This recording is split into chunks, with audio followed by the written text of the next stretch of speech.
Seja muito bem-vindo ao Receita de Sucesso Podcast. Meu nome é José Oliveira e esse não é mais um podcast de entrevistas ou bate-papo.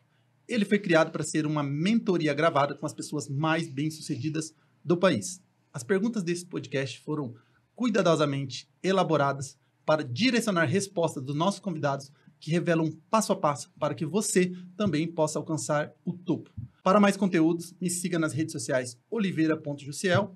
Vamos à mentoria. O convidado de hoje é um nome de peso, Alan Barros, 30 anos de experiência no varejo brasileiro, cases de forte crescimento como Marabras, Casas Bahia, Ponto Frio e máquinas de vendas. Líder nas áreas de marketing comercial e operações. Durante sua gestão, as Casas Bahia se tornou pela primeira vez o maior anunciante do país e foi criador da maior loja do mundo no AMB em São Paulo, a Super Casas Bahia. Fundador da agência Fala, que ficou entre as 10 maiores do Brasil em apenas 3 anos, e adquirida pelo grupo Totalcom. Em 2017, se tornou sócio do grupo Dreamers, maior ecossistema de comunicação 100% nacional, e lança a Pulse, agência especializada em negócios e varejo. Em 5 anos, ultrapassa 300 milhões em faturamento. Em 2019, lançou a Aceleraí, primeira plataforma do mundo de conteúdo publicitário compartilhado com grandes celebridades. A empresa é uma startup de tecnologia e está apenas no início. Em 2022, deve faturar mais de 20 milhões. Obrigado, Alan, pela sua participação. Já foi todo o tempo que a gente tinha aqui no podcast, só falando das realizações do cara. Fala pra mim, porque seja muito bem-vindo, Alan. Nada. Alan, amigo. Eu agradeço o convite de vocês. A gente agradece sempre ao G4, aos amigos que a gente faz lá, né? No clube, e vocês estão aí nesse hall, a gente já tem boas histórias, né, para contar juntos. Demais. Aqui é o meu concorrente do poker. Eu achava que era o cara até eu chegar lá e falar, não, peraí que... Lá você virou um gatinho. Eu era um leão, virei um gatinho, mas eu vou retomar o meu... Esse título ninguém me tira por enquanto, eu sou bicampeão lá do G4. De 3 edições, né? Foi 3 edições, eu ganhei 2. Aí, olha a taxa de conversão. Não, sem falar o Masterchef, né? O Masterchef foi ali, plus. Meu Deus, o cara é uma máquina. Alan, antes de eu começar com a tua história, eu sei que a tua história ela é bem robusta, vai dar pra gente extrair muita informação bacana.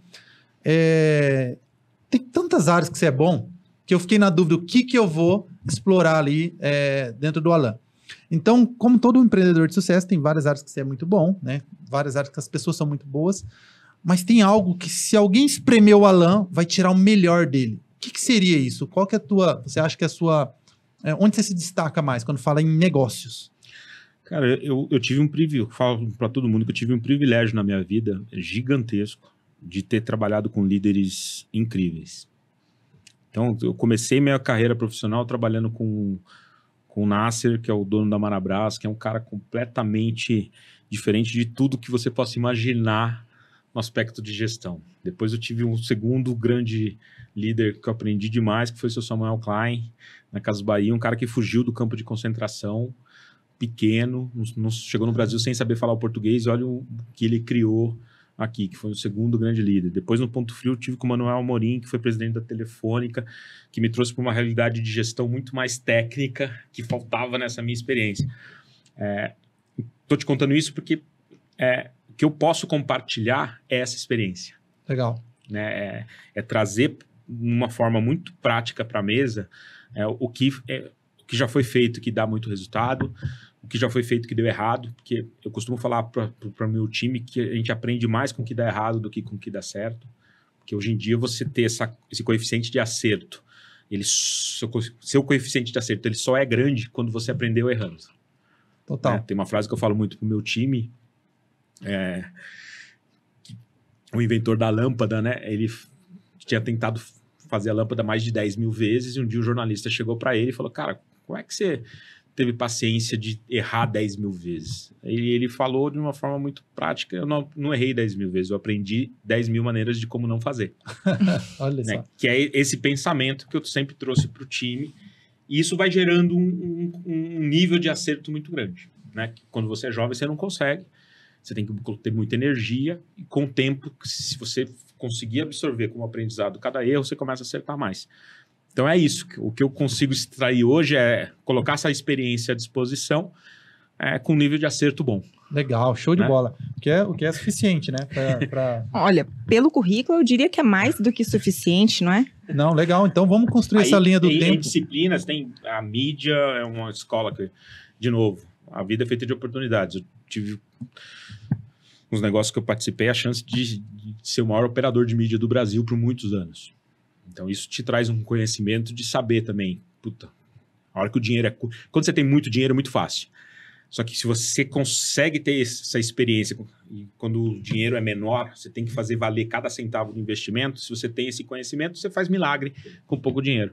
O meu primeiro negócio, depois que eu deixei de trabalhar, fui ser executivo, meu grande diferencial era esse, né? Eu pegava os meus clientes, a fala cresceu demais porque eu pegava cliente com pouco investimento e fazia milagre com aquele pouco investimento. Por quê? Porque eu tinha uma retaguarda de conhecimento de mídia que pouquíssimos profissionais do mercado tiveram a chance de ter na vida. Então, esses são alguns dos diferenciais que a gente tem. Legal. Alan, então vamos fazer o seguinte, vamos construir uma linha do tempo para entender onde estava o Alan quando iniciou essa jornada aí rumo ao sucesso, onde você está hoje e para onde você deseja ir, né?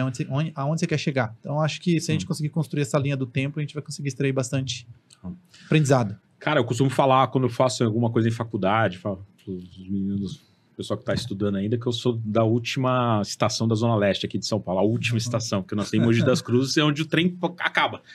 Se pegar o trem aqui em São Paulo, ele vai acabar onde? Vai acabar onde eu nasci, que é Mogi das Cruzes. Eu sou de lá, família simples, eu sou o 7º filho de 8.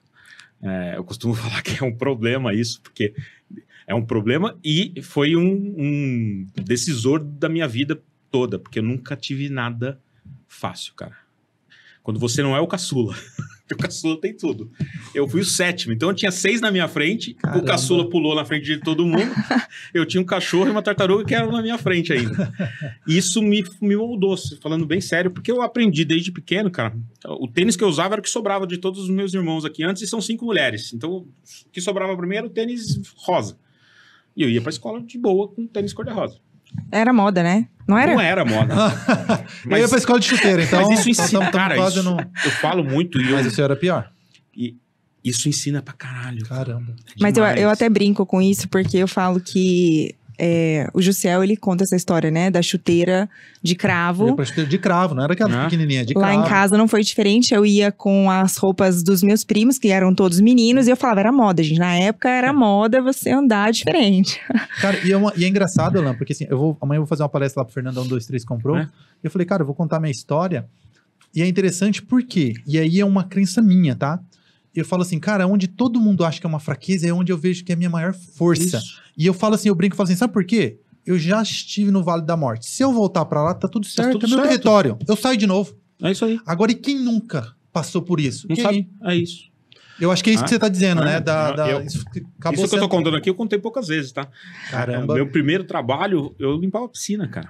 Eu tinha 14 anos, eu queria ganhar o meu próprio dinheiro. Eu saquei ali que tinha uma oportunidade, comecei a limpar a piscina, ganhava ali meio salário de cada piscina que eu fazia. Quando eu fui ver, eu já estava limpando 12 piscinas, fazia 6 salários mínimos com 14 anos de idade. Uau. Né? Era uma loucura, porque eu ainda estudava, ainda jogava, eu jogava vôlei profissional, ainda fazia... Era uma loucura, mas eu fui aprendendo muito. Eu acho que essa geração que está chegando agora está pegando tudo muito fácil. E isso é um problema. Verdade. Né? Então, acho que, contando um pouquinho da minha história, acho que a minha determinação veio dessa fase inicial de não ter nada muito fácil, de eu ter correr atrás de tudo, ser muito curioso. E aí, putz, consegui me formar, sendo muito sincero, indo muito pouco na faculdade, porque eu trabalhava mais do que ia estudar, mas me formei ali em comunicação social, tinha a opção de fazer jornalismo e publicidade, eu optei por publicidade. E tive essa chance de conhecer o Nasser, ainda eu prestava serviço. Comecei com 19 anos de idade, eu tinha 18 funcionários. Um negócio maluco, que era o quê? Eu fazia esses tabloides. Só que todo mundo, meus concorrentes que faziam eles na mão, eu fiz um dos primeiros cursos de editoração eletrônica do país, eu e um amigo meu pessoal, a gente emprestou dinheiro para comprar o primeiro computador e a gente fazia editoração eletrônica onde ninguém imaginava que você podia fazer um tabloide inteiro num computador. Né? Isso foi em 90, 91. O negócio explodiu, comecei a fazer tabloide para todo mundo. eu fazia concorrente. Na época tinha aqui em São Paulo, tinha Móveis Taurus, Columbus Móveis, Fábrica de Móveis Brasil, Dominó Móveis e a Marabras. Eram 5 concorrentes que se matavam e eu fazia o trabalho de luz. Eu era o único que conseguia pegar o material e fazer em 3 dias. Entendi. Os meus concorrentes precisavam de 2 semanas, 3 semanas para fazer. Esse negócio foi crescendo. Nenhuma experiência de gestão. Só planejamento, nada de planejamento. Nada. Eu não sabia. Eu levei anos para entender que eu tinha que pagar imposto. Gente, não tinha nenhuma noção. Contratava e demitia sem saber. Não tinha nada de gestão. Mas a gente foi indo. E aí um dia veio olha como que é a vida.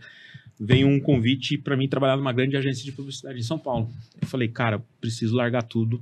Eu preciso ter essa experiência. Tô ganhando dinheiro, sou moleque, sou novo, mas eu preciso trabalhar numa grande agência. E fui nos meus clientes, todos esses clientes, falasse para eles o seguinte, ó.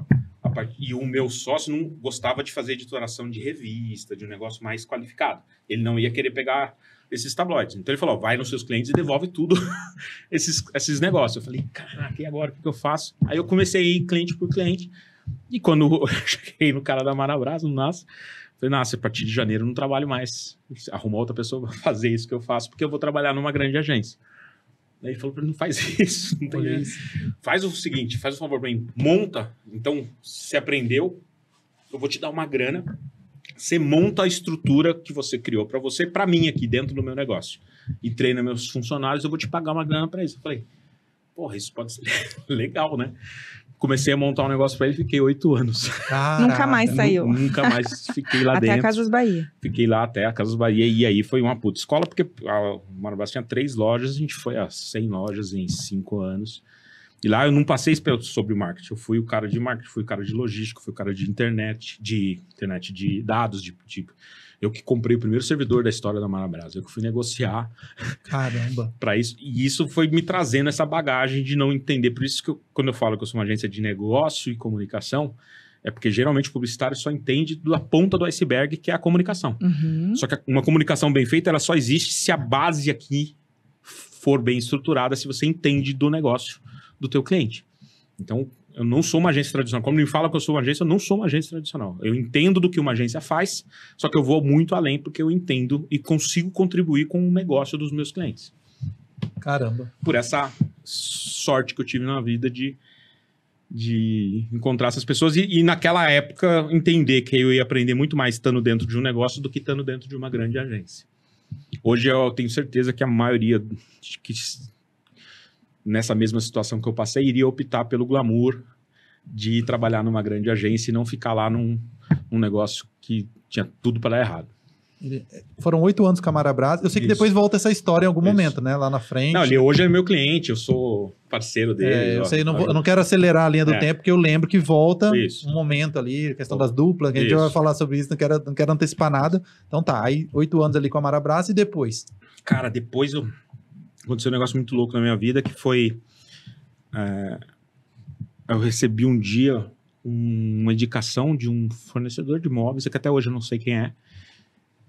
Liga um cara com sotaque baiano pra mim, fala, preciso te conhecer. Eu falei, tá, quem é você? Eu sou da Insinuante. Insinuante? Que negócio que é esse, né? Você não faz ideia. Uhum. Era a maior rede, era 5 vezes maior que a Marabras na época. Caramba. Era a maior rede de móveis eletrodomésticos do Nordeste. E o Luiz era o próprio dono, que tinha entrado no avião dele, tinha vindo para São Paulo para me conhecer sem ter marcado comigo. Meu Deus. Eu falei assim, tá, Luiz, tudo bem? Insinuante, tá bom. Mas, eu tenho uma rede de lojas. Na minha cabeça era uma redinha. Uma redinha. Eu não sabia, não tinha a internet que a gente tem hoje, que a gente consegue estar super conectado com a informação. Cara, eu tô vindo para São Paulo só para conversar contigo. Eu falei, tá bom, mas eu não posso hoje. Eu falei, você não tá entendendo. Eu peguei um avião para vir falar com você. Falei, tá bom. E eu tinha uma mania de sábado sempre ir para as lojas. Aí eu tava indo para uma loja. Falei, então tá bom, Luiz. Você tá chegando aqui aonde? Em Congonhas? Então vamos ali no Fogo de Chão. Eu consigo almoçar contigo no Fogo de Chão. Cara, saí do almoço contratado para ir morar em Salvador. Largar tudo que eu tinha aqui e ir para Salvador. Por quê? Olha a lógica. Como que o mundo é. Lembra não sei quanto que você tava no mercado, o apagão. Crise do apagão que teve entre 99 e 2000, que teve racionamento de energia elétrica. E ia ter queda de venda, custava mais caro você comprar uma geladeira, usar o eletrodoméstico. E a rede dele era totalmente alavancada no eletro, ele precisava vender mais móveis. Ele fez uma pesquisa no mercado, quem é que sabe vender móveis no Brasil, chegou no meu nome. Então ele queria, me colocou um caminhão de dinheiro na minha frente, eu era muito novo, tinha 24 para 25 anos na época, para mim ir lá para o Nordeste para ajudar ele a crescer no setor de móveis, especificamente vender móveis lá. Fazer o que eu estava fazendo aqui para Marabras, fazer lá, porque se ele dependesse de vender só de eletro, o negócio dele podia acabar. Topei o desafio, eu estava precisando reciclar um pouquinho e fui para lá. Quando eu cheguei lá, eu comecei a vender eletrônico também, que eu não tinha histórico de vender eletrônico.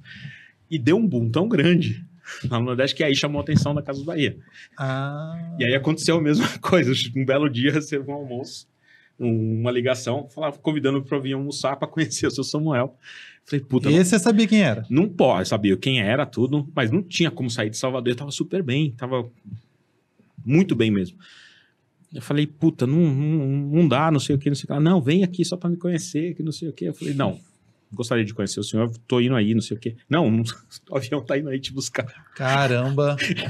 O avião tá lá em Salvador já. Os caras são agressivos, né? Não tem jeito. Não, te contar a história. Aí, isso eu nunca contei pra ninguém, isso só vai estar no meu livro. Aí, eu tô te contando aqui essa olha aí.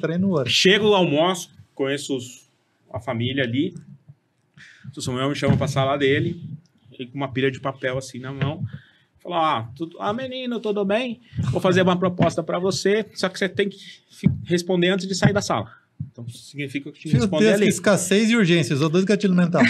Não, e o terceiro você vai achar surreal agora. E eu já sei como que é o teu contrato lá na Insinuante. Então, eu já olhei ele e a minha proposta é muito melhor do que o que você tem hoje. Ele tinha a cópia do meu contrato na Insinuante. Gente. Não sei como. Alguém... FBI, aí é inteligência artificial. Então ele jogou 2 gatilhos na mesa e ainda tinha o privilégio de ter informação. Me deu 10 minutos pra decidir. Caramba! Você falou, mediante tudo isso, não tem nem como falar não, né? Não tinha. E aí fui. Eu falo pra todo mundo, isso tá também no livro que eu tô escrevendo, a Casas Bahia na época era uma joia. Se fosse um carro de Fórmula 1, era o melhor carro de Fórmula 1 com um piloto que não tinha coragem de acelerar. Ele me botou lá tinha 26 para 27 anos de idade, muito mais coragem do que juízo. Eu sempre fui um cara que tinha mais coragem que juízo, com vontade de crescer, e ele dando total aval. Com 3 semanas lá, eu voltei nele para pedir demissão, para você ter ideia. Falei, cara, não vai funcionar, eu não consigo trabalhar, teu time que tá aqui não entende o que eu tô pedindo. Entendi. E, porra, os caras têm 30 anos de empresa, eu tenho 26 de idade, como é que os caras vão me respeitar? Falei, espera um minuto que eu vou resolver isso. Chamou o time todo, a partir de hoje o que menino falar é como se você estivesse falando. Qual que é a nacionalidade? Eles são judeus, né? Alemão. Judeu-alemão. Olha isso. Samuel nasceu na Alemanha. Depois que ele fez isso, destravou, meu. Aí a gente saiu de 1,6 bi de faturamento, no ano que eu sentei na cadeira para 12 bi de faturamento. Meu Deus, quanto tempo? 5 anos. Nossa. Foi uma loucura. Não foi só o meu trabalho, obviamente. Foi um trabalho do time, mas eu tive coragem. Sempre falo isso. De meter o pé no acelerador, coisa que a galera não... Se você tem muito medo, eu falo muito isso. O executivo que tem medo de perder a cadeira que ele senta, ele não tem coragem de acelerar. Então, ou você é dono do teu negócio, que aí você sabe as dores de cada etapa que você toma, ou quando você é executivo de uma operação e tem medo de perder a cadeira, você não serve para estar sentado ali. Né? Eu não tinha medo nenhum de perder minha cadeira. E isso era a minha maior fortaleza. Que aí você não tem medo de errar, você não aceita pressão errada. Eu sempre falo quando pergunta, sou executivo, eu te digo que você me dá. Não tenha medo de perder a tua cadeira. Você começa a ser um profissional diferenciado quando você não tem medo de perder a tua cadeira. Olha só, você ensina aquilo que você aprendeu, né? É isso. O Alan, foi na Casas Bahia a situação da televisão, que custava R$349, que vocês fizeram toda uma ação. Nessa Casas Bahia, não vamos pular não, porque não, essa história aqui... Essa palestra no G4, porque se ele quiser pular, não deixa. Não, essa história aqui... Ele vai ver que a gente tá bem informado, que a gente viu várias vezes esse vídeo, que eu achei, cara, tua palestra, parabéns. Não teve foi sensacional. No G4 que não falou assim, cara, a palestra do Alan, eu falando, seus filhos da mãe, né? Porque eu não consegui ficar no sábado, a gente tinha um casamento, e eu falei, putz, mas vai subir lá pra plataforma? Vai. Eu falei, porque eu quero assistir. E aí, depois que eu assisti, eu entendi. Foram 30 minutos. Eles me enquadraram em dá 30. louco. Eu falei, caramba, 30 minutos, tem que fazer em 30. Não, mas Eu você tive fez que- em 30 o que a gente, às vezes, não aprende aí em anos de faculdade, né? Cara, sensacional, parabéns. História com a Casa Bahia, tem história dentro da Casa Bahia. Foi quanto tempo com a Casa Bahia? Foram 7 anos. 7 anos. Vamos lá, conta aí os principais Cara, destaques. eu tenho uma coisa que... Essa da TV é foda. Nossa, Essa da é TV muito, foda. Tem um muito. memezinho, Eu vou tem te um contar um videozinho de uma negocinho mulher também que que eu tava... não contei pra ninguém. Eu quase morri com Covid, né? Eu fiquei 14 dias na UTI. Não sabia. E quando eu saí, eu tive que ficar... Foi a única vez na minha vida que eu fiquei 3 meses parado, sem fazer nada. E eu fiz o meu livro, cara. Você chegou a Em 3 entubar? meses. Eu fiquei A minha médica não deixou entubar. Porque ela falou, Ela chegou um dia pra mim, eu tava num desconforto absurdo, ela falou, Alan, vou te convencer pela matemática. Como assim, doutora?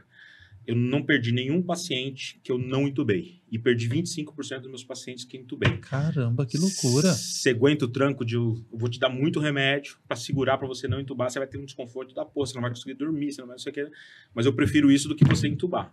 Eu falei, só esse esforço que eu tenho que fazer. Aham. Top. É só isso. Eu não quero, Caraca. eu jogo pouco, eu não quero esses 25 contos, Cara, não. não, e vamos lá. E isso que ela falou, e a gente que é empreendedor, a gente traz pros negócios. É importante você conhecer seus números, né? Total. Seus indicadores. Porque se ela não Não, tivesse se ela essa só falasse informação... do desconforto, eu ia falar, não, entuba que tá mal. Mas como ela tinha os números, você Números. falou, cara, que forte isso, hein? Não, foi fundamental. Eu Conhecer agradeço seus números É. representa a vida. a vida, inclusive num negócio, né? Com Tô falando de vida, certeza. é um negócio. Morrer ou viver, Total. você conhecer seus números. Cara, fantástico. E quando eu fui pra casa, tinha que ficar quieto, eu comecei a gravar, né? Não escrevia, mas comecei a gravar o meu, que vai ser o meu livro lá na frente. Eu não posso. Já tô ansioso. Eu não posso publicar ele enquanto eu tô no mercado.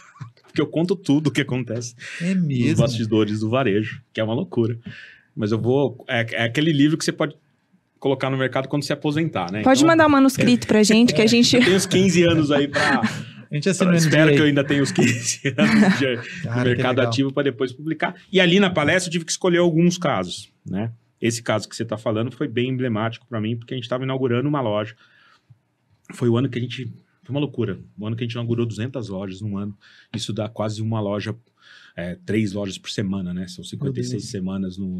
Mas era uma loucura. Nunca mais se repetiu aquilo. E a gente chegou a inaugurar a loja na cidade do nosso principal concorrente, que tinha ali uma animosidade entre o seu Samuel. E ele nunca tinha feito isso. Ele me chamou especificamente e falou, eu quero que essa seja a maior inauguração da nossa história. Não sei o que você vai fazer, você pode fazer o que você quiser, só quero que seja a maior inauguração. Então, colocou uma pressão, imagina uma tonelada nas suas costas, o cara que nunca tinha brifado pessoalmente nada, chegar e falar um negócio desse. Falei, vou fazer aqui. Chamei uma caixa de ferramenta, abri a caixa de ferramenta inteira, entrava na negociação dos produtos em oferta e tal. E na época era muito emblemático vender as TVzinhas de 14 polegadas com tela plana, que era um produto da LG. Vendia que se você mandava para a loja, vendia. E tinha um preço padrão de mercado que era R$399. Todo mundo vendia R$399. Desculpa, R$499. Era o preço normal dela. Eu falei, cara, eu quero anunciar R$100 mais barato esse produto, a gente vai arrebentar. Vai ser must da inauguração. Negociamos, não sei o que, pega bonificação para vender. E não tem como você vender a R$399 um produto que custava R$379. Mais imposto, tudo, é mais caro. Aí o que a gente fazia quando a gente queria fazer essas loucuras? Eu pegava a bonificação de outros produtos para usar a bonificação que eu ganhava na geladeira para pagar esse desconto que eu dava na TV. Uhum. Beleza, consegui fazer a conta, consigo vender 300 televisores desses, R$100 a menos, bonifico de outros produtos, fechei a conta, televisão, pau. Era o principal produto do meu anúncio. Beleza. E a minha sala era uma loucura. Isso é emblemático, muita gente lembra do mercado, que eu colocava em cima do pé da Casa Bahia, tinha um monte de, sabe aquelas anteninhas da Sky? Balãozinho? Aham. Tinha um monte daquelas anteninhas, por quê? Olha a loucura que eu fazia, eu deixava na minha sala um monte de TV ligada com um sinal da Globo de cada cidade que eu tinha loja. Então eu ficava trocando os canais, porque quando eu via um concorrente que era muito distante, que a ferramenta do mercado me levava 3 dias para trazer aquela informação, eu via ao vivo. Falei, beleza. Então eu tinha essa porra desse painel, e nesse dia deixei lá um sinal de Franca ligado, vendo os comerciais. Cara, e eu tava numa reunião, não vi a primeira vez que o comercial do concorrente saiu, mas deu 5 minutos, o diretor regional na praça me liga, Alan, acabou a nossa inauguração. Falei, o que foi, cara? A mesma oferta nossa tá no filme do concorrente. A gente anunciando por 399, o concorrente anunciando por 299. Pagando pra trabalhar. Acabou. Não, mas fez especificamente. Pra... Vazou a informação, ela fez para destruir mesmo. Entendi.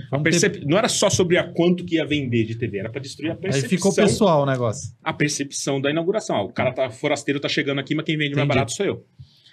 Eu falei, puta, fudeu. Vai dar uma zica do cacete. O que a gente vai fazer? E passou 5 minutos ainda pro meu ego ficar mais machucado. Ainda eu vi o comercial na TV ali. Eu falei, nossa. O que eu faço agora? E o varejo tem uma coisa muito doida, cara. Você tem que decidir sob pressão. Você pensar muito, fala, não, senta aqui, vamos fazer aqui um grupo de pessoas para pensar. Não, já foi. Então, você tem que saber tomar decisão sob pressão extrema. Cara, me deu um estalo. Eu peguei, liguei pro regional, liguei pro gerente da loja. Falei, pessoal, vamos lá. Quantas pessoas vocês estão levando de fora para inauguração? Porque toda inauguração a gente recrutava gerentes de outras lojas para reforçar o time. Eram umas 60 pessoas, 2 ônibus. Estão vindo das cidades próximas aqui pra gente inaugurar. Eu falei, beleza. Vocês vão ficar onde? Vão ficar no hotel. Todo mundo chega um dia antes? Todo mundo chega um dia antes. Então vamos fazer o seguinte. E eu falava no meu filme que eu ia abrir às 7 horas da manhã. Uhum. O concorrente fez o filme falando, vou abrir às 6 horas da manhã. Uhum. E abrir antes. Puta. Beleza. Eu falei, então vamos fazer o seguinte. Tem dinheiro no caixa? Não tem. A loja é nova, não estamos recebendo carnê. Mas as outras lojas tem? Tem. Então recruta, pega o dinheiro das lojas que estão próximas, vai no hotel, dá o dinheiro na mão de todo mundo. Antes do pessoal vestir o uniforme, quero todo mundo na loja do concorrente. Às 6 horas da manhã, faz uma fila, para ele não perceber. Faz uma fila de gente sem uniforme nosso e vamos comprar todas as televisões. Quantos tiver? Se tiver 100, compra 100. Se tiver 200, compra 200. Compra o estoque dela inteira, 299. Mas o que a gente vai fazer com isso? Põe e faz uma pilha na porta da nossa loja. O cliente vai chegar na concorrente, não vai ter para comprar 299, vai perceber que foi uma propaganda enganosa e vai vir para nós e a gente vai vender a 399. Meu, genial. Genial.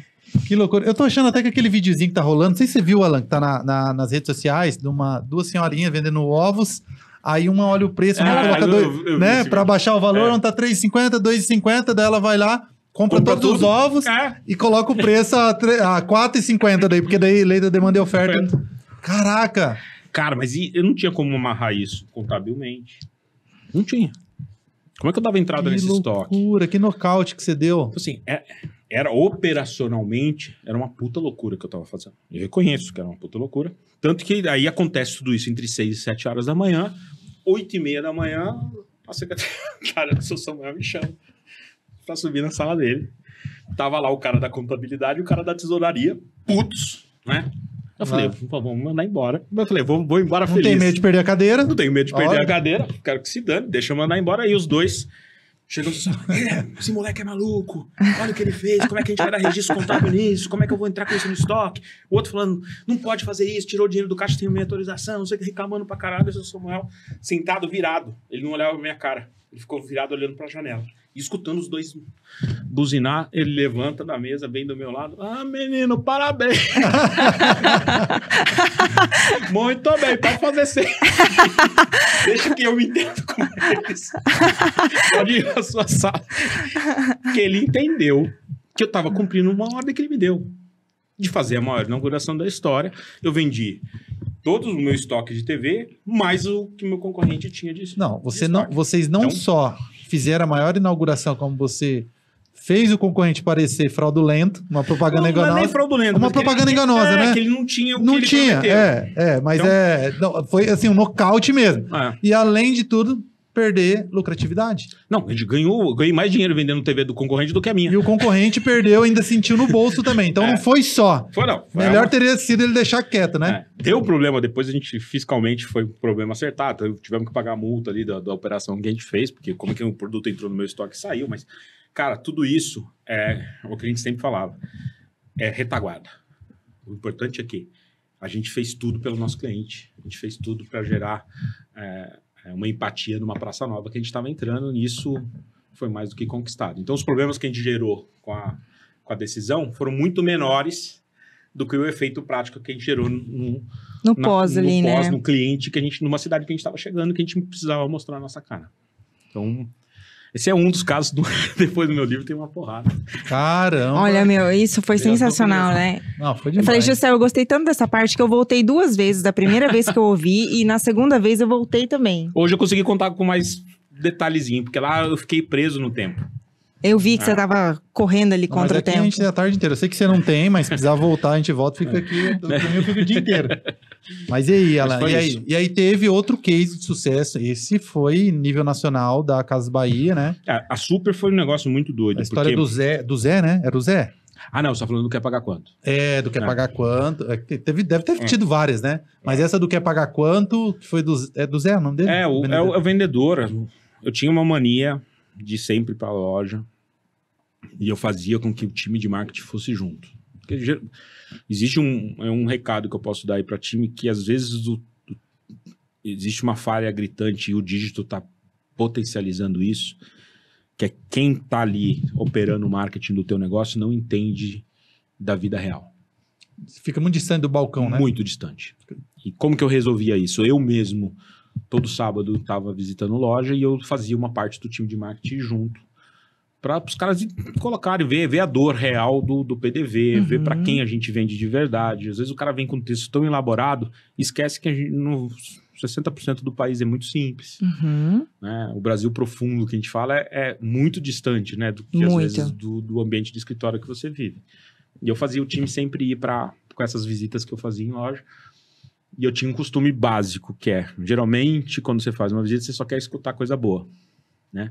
E eu começava o bate-papo com o pior vendedor da loja. Então, eu chegava na loja, lista dos 20 vendedores da loja, quem é o pior? Vou conversar com o pior. Vou entender ali o que está acontecendo com esse cara, porque que ele é o pior vendedor da loja. E depois eu ia no inverso. Via os dois polos, chamava de polo mesmo. Então, depois que eu conversava com o pior vendedor, eu ia conversar com o melhor vendedor da loja. E essa loja de Santo Amaro, o melhor vendedor era surreal, assim. Ele vendia 300 mil reais, e o segundo colocado vendia 180, 170, que era a base, né? Todas as lojas do melhor vendedor vendia 150, 160. Esse cara era surreal, 300. E eu fiquei 1 hora observando ele trabalhar. Falei, por que esse cara consegue vender 300 e o outro vende o segundo melhor vendedor da loja, se o fluxo é igual, o estoque é igual, o preço de produto é igual, as virtudes e os defeitos são iguais. Por que um vende 300 e um vende 100 e pouco? Boa pergunta. E aí eu percebi, esse cara ele conseguia atender de 2 a 3 clientes simultaneamente o tempo todo. Então ele ia atendendo um senhor aqui, a senhora, ia atendendo outra pessoa, ia segurando. Ele tinha uma técnica que quando ele via que a pessoa perdia a paciência, ele falava, empresta seu documento, que enquanto eu termino esse atendimento aqui, eu já vou adiantar, a senhora não está perdendo tempo aqui comigo. Eu já vou lá no fundo do crediário, já vou adiantar o teu crédito, quando a gente fechar a venda aqui, já vai estar tudo resolvido lá no fundo e tal. Ele pegava o documento da pessoa, colocava no bolso e não ia porra nenhuma lá no fundo da loja. Até porque ele não podia fazer isso. Só que ele, com o documento na mão, não tem como a pessoa ir embora, né? Não tem como, você fica sem jeito de pedir de volta. Então ele segurava ali 15, 20 minutos a pessoa, enquanto terminava a venda aqui. Falava, cara, né? Mas tinha um momento decisivo da história que era, essa pessoa queria, de uma hora que não é todo mundo que aceita esperar, não é todo mundo que aceita dar o documento, e a pessoa queria ir embora. Então falava, não vou poder esperar você, tô indo embora, não sei o que, não sei o que lá. Todo mundo que fazia isso, ele segurava, falava, faz o seguinte, é a televisão que você quer pagar quanto nela? Cara, era um gatilho impressionante. O fato dele falar isso, a pessoa que estava com a cara fechada, abria a cara, sentava. Você percebeu isso? Eu percebi isso em loco. E a pessoa sentava. Eu falei, caraca, que poder que tem essa frase, né? Só de eu transferir para a pessoa... Eu não estou dizendo que eu vou fazer o valor que você está pedindo. Mas o fato de eu, na negociação, falar, mas vem cá, para fechar negócio, você quer pagar quanto na TV? Eu percebi que aquilo era um gatilho muito grande e fiquei observando ali mais de 1 hora ele trabalhar. Ele fez isso umas 3 vezes e as 3 vezes aconteceu a mesma coisa. A pessoa mudava o semblante e aceitava esperar a negociação. Era oferta irresistível, né? E gatilho da oferta irresistível. E a pessoa, ele convertia. Eu falei, cara, filha, não, por isso que ele é um puta de um vendedor. Fui para casa, montei uma campanha com isso. Todos os departamentos jurídico, compliance, nem chamava compliance na época, falaram, você tá maluco, como é que você vai colocar uma campanha no ar falando pro consumidor quanto que ele quer pagar? Isso vai dar processo, vai dar um monte de coisa, não sei o que lá. Aí, de novo, não tenho medo de perder a cadeira. Falei, vou bancar, vou colocar essa porra no ar com juros. Todo mundo me falou pra não fazer. E a minha lógica era a seguinte, eu não tô falando que o preço, que eu posso fazer qualquer preço. Tô falando que quer pagar quanto. E aí eu fiz todo um roteiro, que hoje em dia todo mundo fala de copy, de playbook, né? Na época não tinha toda essa metodologia, mas eu fiz um roteiro para a equipe, é o seguinte, tá bom, o cara vai falar que quer pagar R$80 numa TV de R$800, você vai responder para ele, ok, eu consigo fazer R$80 de parcela pro senhor. Entendi. Ah, eu quero pagar 50, consigo fazer em 24 vezes no cartão de R$50 nessa TV. Ah, não, quero pagar 50 no valor total. Não. Né? A gente quer pagar quanto que o senhor pode pagar, eu vou tentar adequar a tua capacidade de renda à nossa forma de pagamento. E esse roteiro funcionou em 99,9% dos casos. E você imagina que a comunicação aqui em cima já entregar não só a oferta, entregava o início da conversa entre o cliente e o vendedor, que é difícil. Né? Uhum. Então o cliente já chegava e falava, eu vi aquela propaganda, eu quero falar quanto que eu quero pagar nessa TV. E o vendedor bem treinado surfou com isso, foi bizarro, tá? Na minha carreira, nunca teve outra campanha que deu um jump de crescimento de venda tão rápido. Até porque acho que isso quanto acelerou muito, né? Muito, assim, muito. Ele já chega lá e fala assim, eu gostei disso, eu quero pagar isso, e o vendedor já tira o pedido ali. mas olha... E gera uma percepção que foi o que a gente pegou em pesquisa depois. O mais importante foi o intangível, porque gerou uma percepção. A Casa Bahia não era a empresa que tinha o melhor preço em todos os itens. Uhum. A Casa Bahia era muito forte em 15% dos itens. Uhum. E 85% a gente era igual ao mercado ou pior que o mercado. E é normal isso, você não consegue ganhar todas. Só que a junção daquelas 15% da oferta que eram realmente agressivas, mais a mensagem do que é pagar quanto, fez com que a percepção de preço da Casa Bahia fosse no topo. Então todo mundo achava que a Casa Bahia era mais barata em todos os itens que ela vendia. Olha o poder da comunicação. E aqui, ó, só nessa história que o Alan contou, eu já vejo uma receita aqui, né? Uma receita de sucesso da comunicação. Primeiro, que ele foi curioso, né? E aquilo que ele falou, ele falou assim, cara, eu preciso sentir o suor, o cheiro do meu cliente, lá na ponta. Ele desceu para a operação. Ele desceu para a operação, desceu a profundidade, muita gente está sentado na cadeira, né? Ele desceu, foi na operação. Aí teve um segundo comportamento aqui, escutativa, que a gente sabe que isso é importantíssimo. Importantíssimo. E poucas pessoas têm.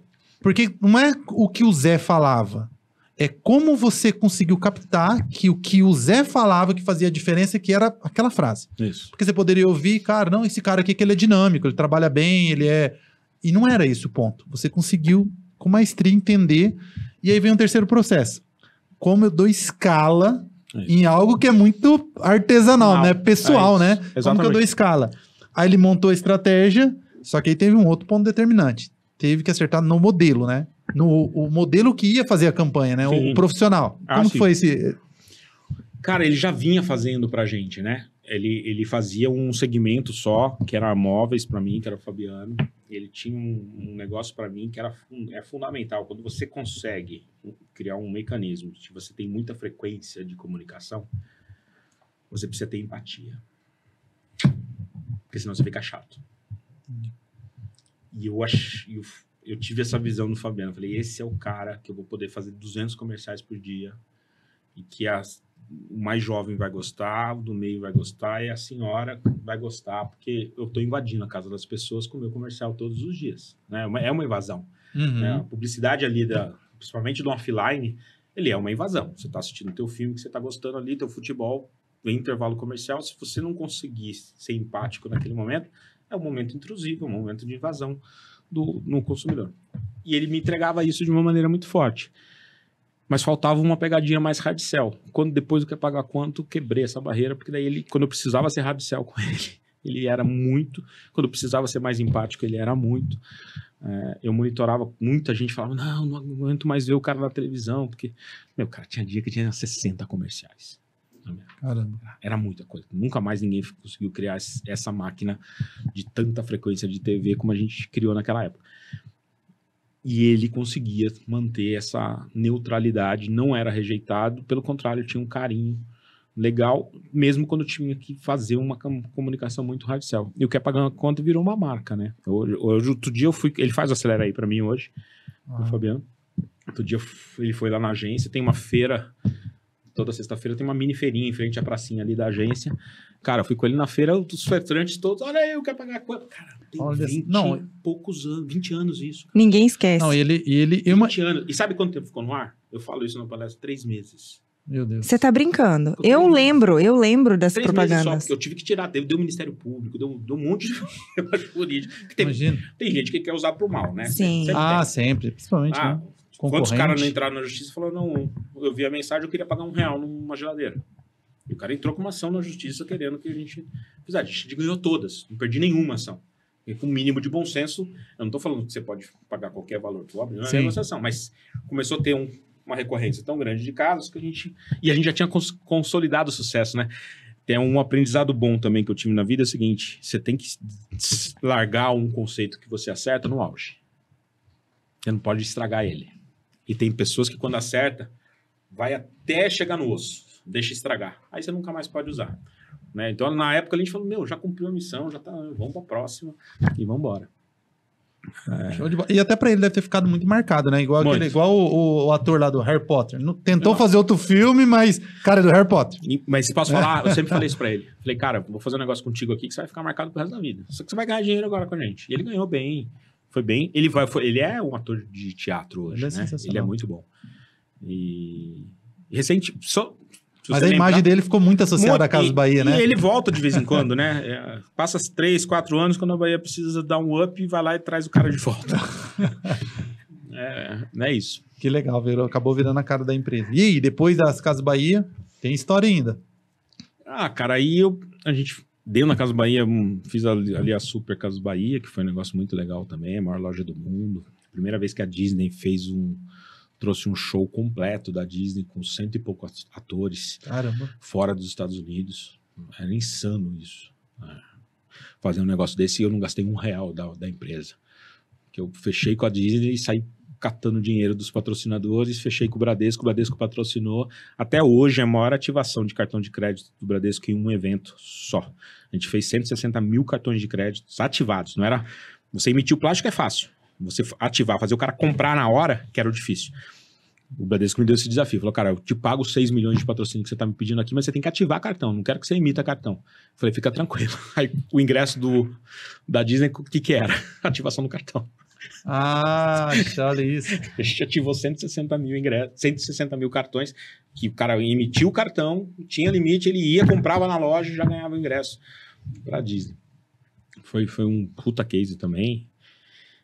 E aí, depois disso tudo, quando eu falo que eu tenho 30 anos de experiência, metade da minha experiência é como executivo, né, como funcionário. E os 15 anos depois foi quando eu saí dessa fase. Eu falei, cara, chega, dei dinheiro para muita gente. Agora eu quero empreender, quero ter o meu próprio negócio. E aí, quando eu fiz a minha primeira agência, que foi a Fala, que aí, você imagina o seguinte, eu era um executivo que eu podia escolher onde trabalhar. Que naquela época eu falava, não quero mais trabalhar na Casas Bahia. Se eu abrisse a boca no mercado naquele momento, eu ia trabalhar onde eu quisesse. Né? E eu abandono toda a zona de conforto, todo salário enorme, com bônus enorme, com tudo, e resolvo empreender, montar a minha primeira agência. Com o time que tinha feito isso. Né?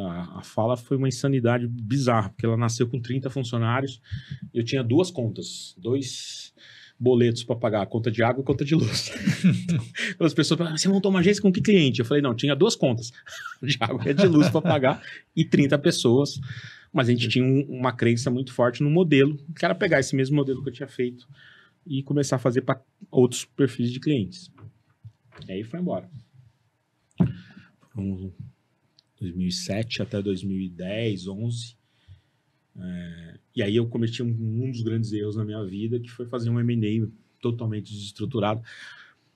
O M&A, para quem não sabe, né? Dependendo da audiência, Isso. quando você faz a venda Quando você vende seu negócio. Quando você vende seu negócio. E a arrogância naquele momento me pegou, porque eu estava indo tão bem. Quando você começa a acertar muito, não tem jeito, cara. Você vai ficar um pouco arrogante. É verdade. E quando veio a oportunidade de eu vender o meu negócio, eu falei, não, eu sei fazer tudo isso. Eu não preciso de ajuda, não preciso gastar dinheiro com advogado, não preciso de nada. Uhum. Fiz o pior negócio da minha vida.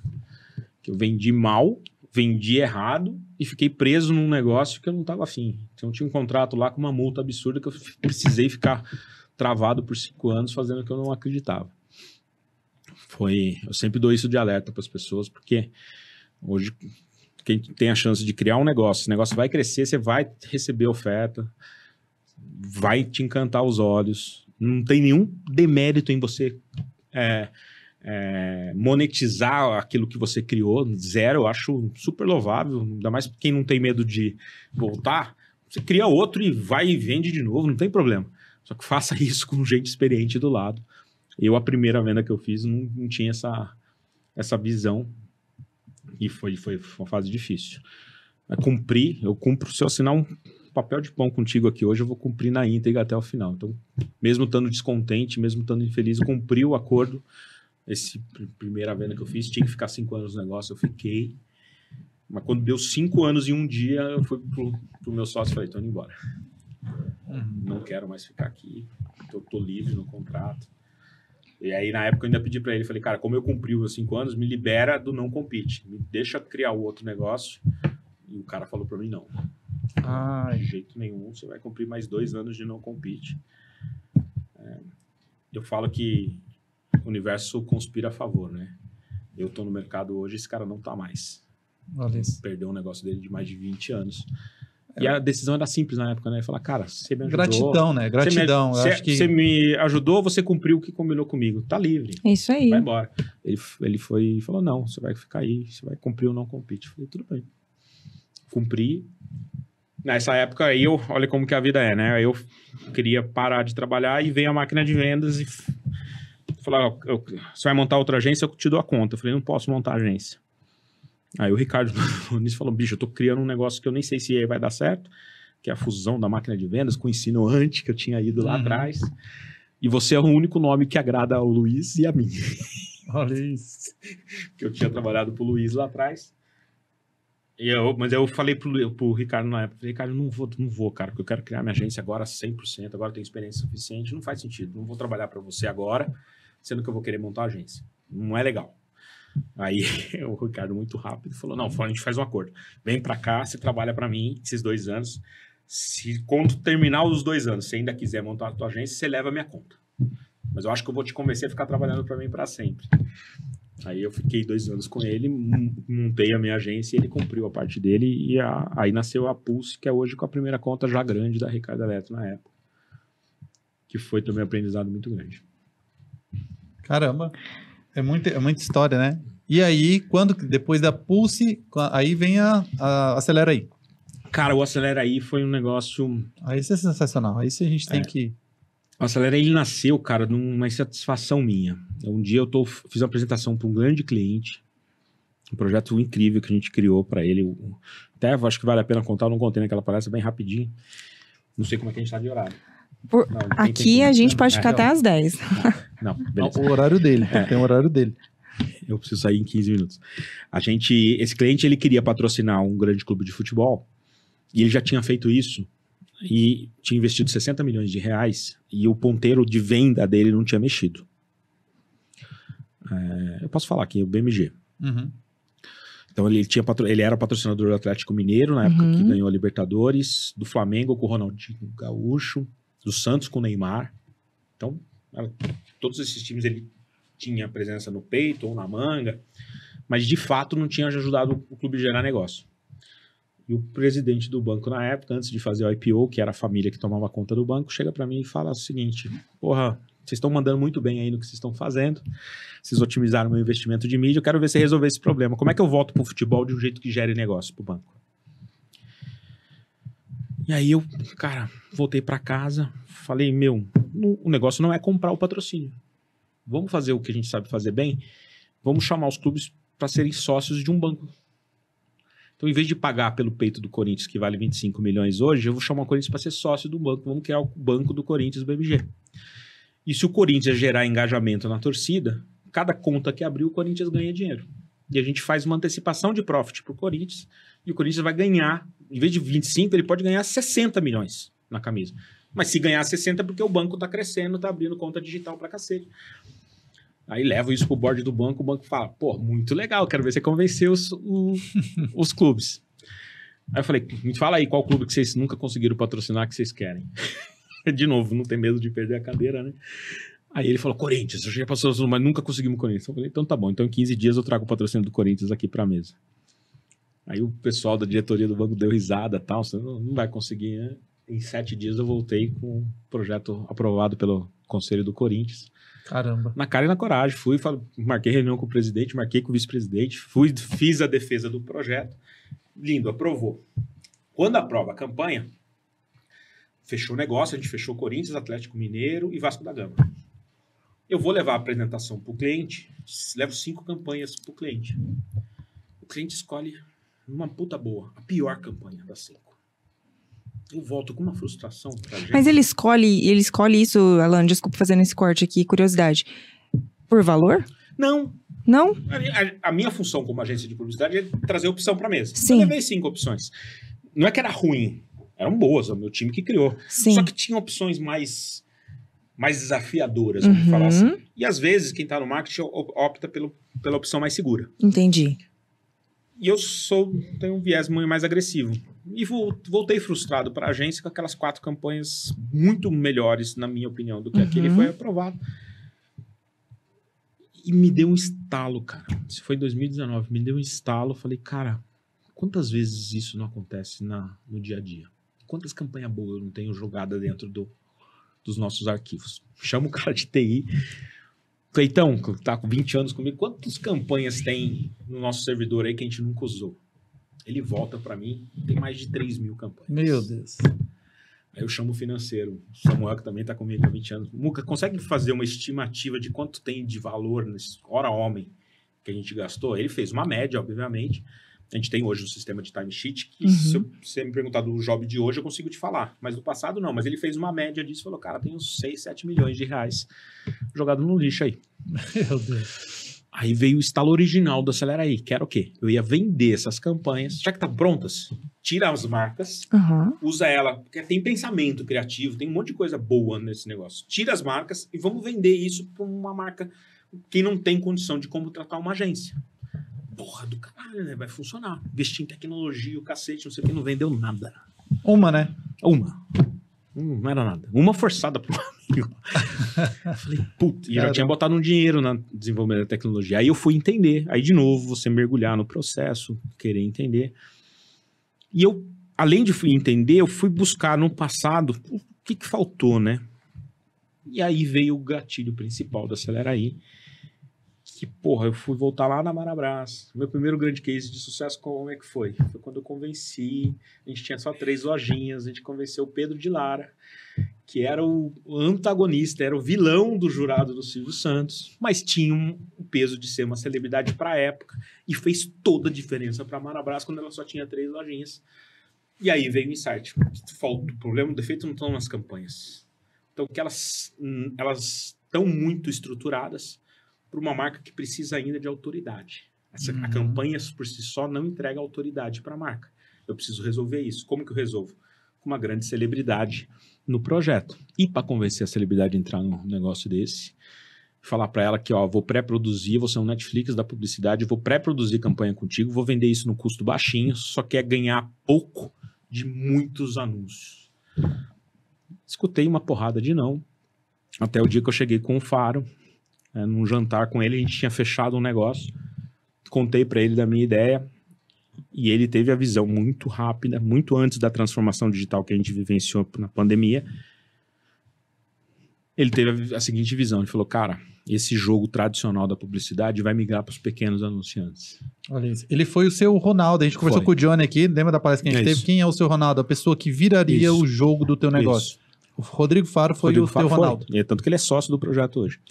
Maravilhoso. E ele teve a visão de falar, cara, eu topo esse desafio, vou contigo, vamos democratizar o acesso à publicidade de qualidade com celebridade no país e vamos embora. Cara. Mas eu vi que, eu não conheço o Rodrigo Faro, mas por ser teu sócio já me dá um bom norte de quem é ele, né? A gente conhece ele pela TV.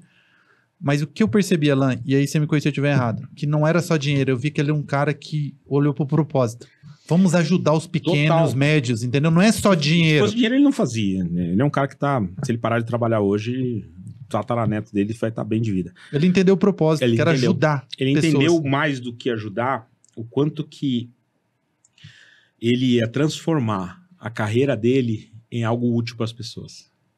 Ele fala isso. Ele fala, cara, Acelera Aí transformou toda a minha carreira como apresentador, como ator, em algo útil para crescer pequenos e médios negócios. A gente tem cases no Acelera aí de cara que tinha 5, 6 funcionários, uma lojinha, um negócio. Hoje ele tem 4 lojas, 50 funcionários. Obviamente não foi só o Acelera aí, mas o Acelera aí ele quebra, eu falo muito isso, né? O Acelera aí ele é a ferramenta ideal para quebrar a barreira do crescimento. Porque toda vez que você começa um negócio novo, você chega numa hora que parece que tem uma laje aqui na tua cabeça, você não consegue passar por ela. E comunicação é uma ferramenta que te ajuda a passar por ela. Só que você fica limitado com a tua capacidade de produzir algo de qualidade. Quando eu falo que uma cidade com R$3.000 você consegue fazer uma campanha, enxoval completo de campanha, com uma grande celebridade, para a tua floricultura, tem gente que não sabe disso ainda. Né? Quando essa informação chegar para todo mundo, porque quem já sacou, quem já pegou essa informação e está usando, ele entende que ele quebra a barreira. Depois ele vai precisar fazer a comunicação para a marca dele, com o estilo dele. Mas o Acelera aí, e o nome vem disso, né? Ajudar a acelerar o primeiro gap de crescimento do teu negócio. Você consegue vincular uma imagem de uma celebridade uma autoridade, muito forte. Eu chamo de autoridade. Você, com um custo baixíssimo, eu tenho uma padaria aqui, eu tenho outra padaria aqui. Essa padaria aqui, eu tô vendo que ela tá fazendo um comercial com o Cauã Raymond, que acabou de entrar na plataforma. Caramba. Qual das duas padarias eu vou? Oh. Eu vou experimentar do Cauã aqui. Se o Cauã tá aqui, ele alguma coisa diferente tem essa padaria. É simples assim. Gente, pela questão do tempo, a gente não consegue entrar muito a fundo que é Acelera aí. Às vezes fica alguma dúvida, Alan. Quem quiser saber mais, pequenos, médios empresários, o que é o Acelera aí, como que com um custo muito baixo eu consigo trazer uma credibilidade muito grande para minha marca, vai para onde? Pro site, Instagram? No site... Lá no site você pode entrar em contato via site ou no chatzinho ali do lado. O Acelera aí era o meu sonho que ele fosse uma plataforma totalmente automatizada de atendimento. Isso não existe. A gente assumiu que a gente precisa ajudar e ensinar esse pequeno e médio empresário a como que ele dá os primeiros passos em comunicação. Então hoje o nosso time de atendimento não são vendedores. São consultores de comunicação que ajudam o cliente a entender o que o Acelera aí pode proporcionar, mas como que ele se prepara para usar o Acelera aí também. São 80 pessoas hoje no time só para ajudar os nossos clientes a fazer esse primeiro passo. Depois que ele usa 1, 2 vezes, ele entra no automática e aí a plataforma vem pro original dela, que é ser um negócio mais selfie. Mas o primeiro e o segundo passo, a gente entendeu que a gente precisava ajudar esses pequenos e médios empresários. Sensacional. Quando que foi a sua entrada como sócio no grupo Dreams, né? 2017. 2017, né? São Isso. várias empresas, é um ecossistema, Foi né, a de terceira, soluções. na verdade, a terceira ou quarta empresa do grupo. Hoje são 18 negócios no grupo. Vai do Rock in Rio, que acabou agora, um sucesso absoluto. Meu Deus. Meu sócio arrebentou. Tenho orgulho de falar que eu sou sócio dele, do Rodolfo. Rodolfo e do pai dele, que foi o criador, né? A família Medina, vamos chamar assim, que toca o Rock in Rio, é uma das empresas do grupo, mas hoje de fato é o maior ecossistema de comunicação do Brasil. São 19 negócios que vai de games ao entretenimento, a 4 agências de publicidade totalmente especializadas no que fazem, empresa de brand, empresa de conversão de investimento no digital. É um negócio que o brasileiro, por ser um grupo ainda 100% nacional, que todos os nossos concorrentes são gringos. São empresas ou da França, ou britânica, ou americana. Então, o Brasil ter um grupo de comunicação tão estruturado como tem é um motivo de orgulho. Cara, assim, ó, pra gente ir finalizar, eu sei que tem o horário do Alan, mas eu não posso deixar de fazer 3 perguntas para você. Primeiro, cara, de onde vem, quem são seus heróis? Onde se inspira? Quem são as pessoas que te inspiram a ser quem o Alan Barros é hoje? Cara, eu tenho um herói que eu me emociono toda vez que eu falo dele, que é o Ayrton Senna, cara. Ele é foda. Eu passei a minha infância assistindo as corridas. Às vezes a gente tem dificuldade. Eu tenho 2 coisas na minha vida que eu lembro: a roupa que eu tava, o cheiro da casa, o cheiro que foi o dia que ele morreu. Acho que todo mundo, eu lembro. Eu lembro todos os detalhes daquele dia. E o dia do 11 de setembro também é um negócio que me marcou. Eu tava dando um curso e parou tudo, todo mundo com aquela coisa. Mas igual ao dia, infelizmente, da morte dele, eu nunca esqueço.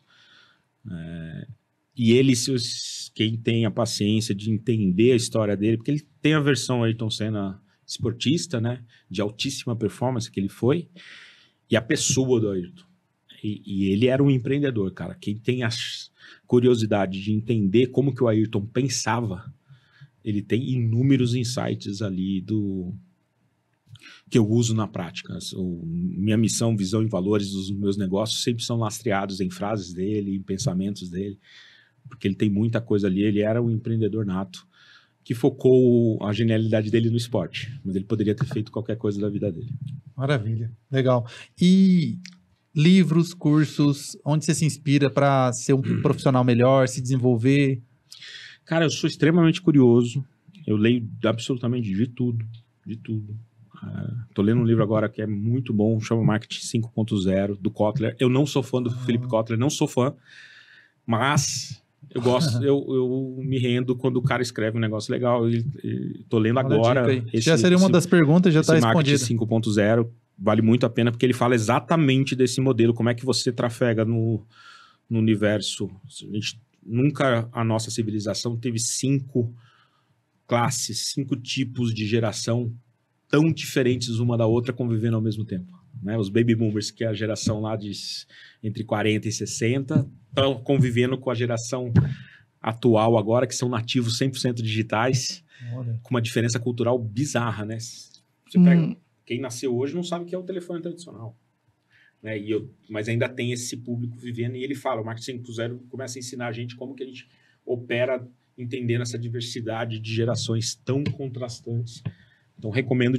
Não terminei de ler ele, estou na metade, mas é um que eu recomendo fortemente. Eu acho que é isso. A gente, mais do que ler é uma das ferramentas, né? Que a gente tem.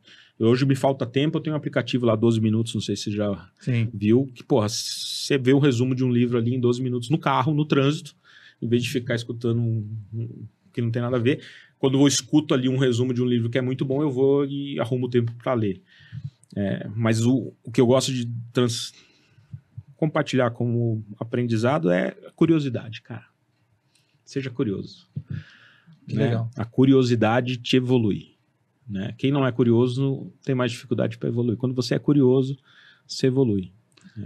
Legal. Ô, Alan, a pergunta central desse podcast, e aí a última pergunta mesmo, vamos imaginar o seguinte cenário. Hoje, na hora que você for dormir, você vai perder todo o teu dinheiro, você vai perder todo o teu network, mas você também vai perder todo o seu conhecimento. E aí, quando você acordar, a única coisa que você vai ter é esse podcast para você ouvir várias vezes para te levar mais próximo de onde você está hoje. Certo. Qual seria a receita de sucesso do Alan Barros para construir tudo novamente que você poderia deixar para você mesmo amanhã quando você estivesse se ouvindo? Acho que humildade em tudo, entender que você não faz nada sozinho, que você precisa ter boas pessoas do teu lado, que quanto mais você facilitar a vida dessas pessoas que estão do teu lado, mais você vai crescer. Acho que isso aí não tem como dar errado, cara. Qualquer coisa que você faça vai dar certo, se você tiver pessoas certas do teu lado, que você trabalhe para facilitar a vida dessas pessoas sempre. Maravilha. Fantástico, né, cara? Gente, esse podcast tem um patrocínio da Monteiro Investimentos, tá? Se você está buscando diversificar o seu portfólio, procura Monteiro Investimentos, são estratégias através de cartas de crédito em consórcio imobiliário, onde você tem a opção de comercializar a sua cota e realizar um lucro, e você não paga mais parcela, ou você tem a opção de investir no mercado imobiliário sem descapitalizar para formar uma renda passiva, alavancando através de capital de terceiros. Então, procura o pessoal da Monteiro Investimentos, vocês vão ter uma consultoria personalizada e gratuita, falando que ouviu através do Receita de Sucesso Podcast. Alan, onde o pessoal pode te encontrar para conhecer um pouco mais sobre o Alan? Cara, meu Instagram é aberto, Alan_Barros. Eu transformei meu Instagram numa ferramenta de contato, de negócios. Pode mandar um oi lá. Se tiver alguma dúvida sobre o que a gente falou aqui, pode perguntar, que eu respondo por lá. Legal. Gente, se vocês gostaram desse episódio, eu tenho certeza, não tem como não ter gostado. Compartilha com amigos, familiares. Né? A gente fala que quando a gente gosta de alguma coisa, a gente indica pelo menos para 5 pessoas. Então, encaminhe esse podcast para que a gente possa contribuir. A ideia desse podcast era ter uma mentoria gravada. Né? Eu poderia estar tendo essa mentoria com o Alan, mas se eu tenho a oportunidade de ter essa mentoria e compartilhar com outras pessoas, é muito mais enriquecedor. Então, compartilha. Web 3.0 é sobre isso, né? Compartilhar. Aí, olha só. E siga também a Receita de Sucesso Podcast nas nossas redes sociais, no YouTube, no Instagram e ouça no Spotify. Alan, queria te agradecer demais. O Alan, ele não é só um convidado, é um amigo. É um cara que eu tenho extrema consideração. Você me inspirou muito, me inspira. E, cara, tamo junto. Obrigado mesmo. Obrigado pela participação. Tamo junto. Alan, muito obrigada Obrigado mesmo. você. Valeu muito o podcast, mas valeu também ali nos bastidores. Eu acho que só um pouquinho que a gente mentoria conversa. começou antes A mentoria começou antes, mas assim, muito obrigada de coração pela tua entrega aqui. Tamo junto. E por aceitar o convite. Tamo junto sempre. Valeu, gente. Valeu. Um abraço. Tchau. Tchau.